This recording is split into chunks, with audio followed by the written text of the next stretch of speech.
Long before Jesus walked the dusty roads of Galilee, a shepherd named Moses stood before a burning bush in the wilderness.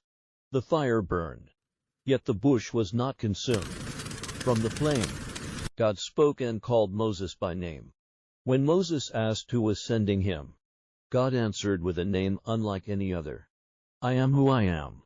Not a title, not a description, a declaration of eternal existence.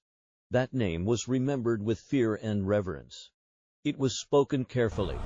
If at all, generations passed. Prophets rose and fell. Kings ruled and failed, but the name I am remained holy and untouched. Then one day, in a crowded temple courtyard, a carpenter from Nazareth stood before religious leaders and said something that stopped time. As they argued about Abraham, Jesus looked at them and declared, "Before Abraham was, I am." The air shifted. This was no metaphor, no parable. The crowd knew what he had said. He had taken the sacred name of God upon himself. Stones were lifted, not because they misunderstood him, but because they understood him completely. As Jesus walked among the people, he continued to speak in the language of eternity to the hungry. He said, "I am the bread of life to the lost. I am the light of the world to the grieving. I am the resurrection and the life." He did not say he would show them where to find these things. He said he was these things. When storms raged, he spoke and the wind obeyed. When sins crushed souls, he forgave with authority.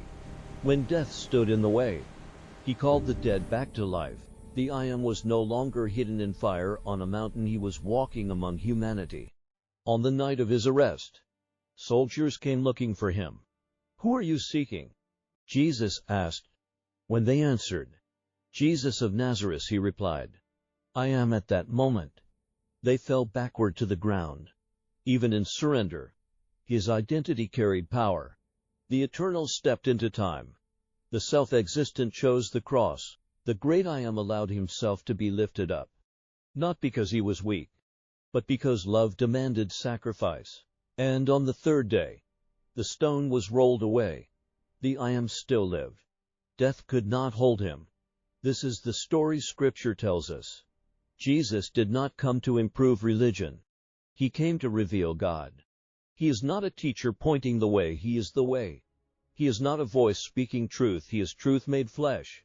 And like the crowds who heard him then, we are left with a choice: to worship, to walk away, or to resist, but never to remain neutral, because when the I Am is revealed, every heart must respond. The question is no longer who Jesus said he was. The question is who he is to you. It is a truth that asks for a response. If this revelation has stirred something in you, don't walk away unchanged. Subscribe to this channel. Share this message with someone searching for truth. And choose to walk this year rooted in Scripture, not tradition.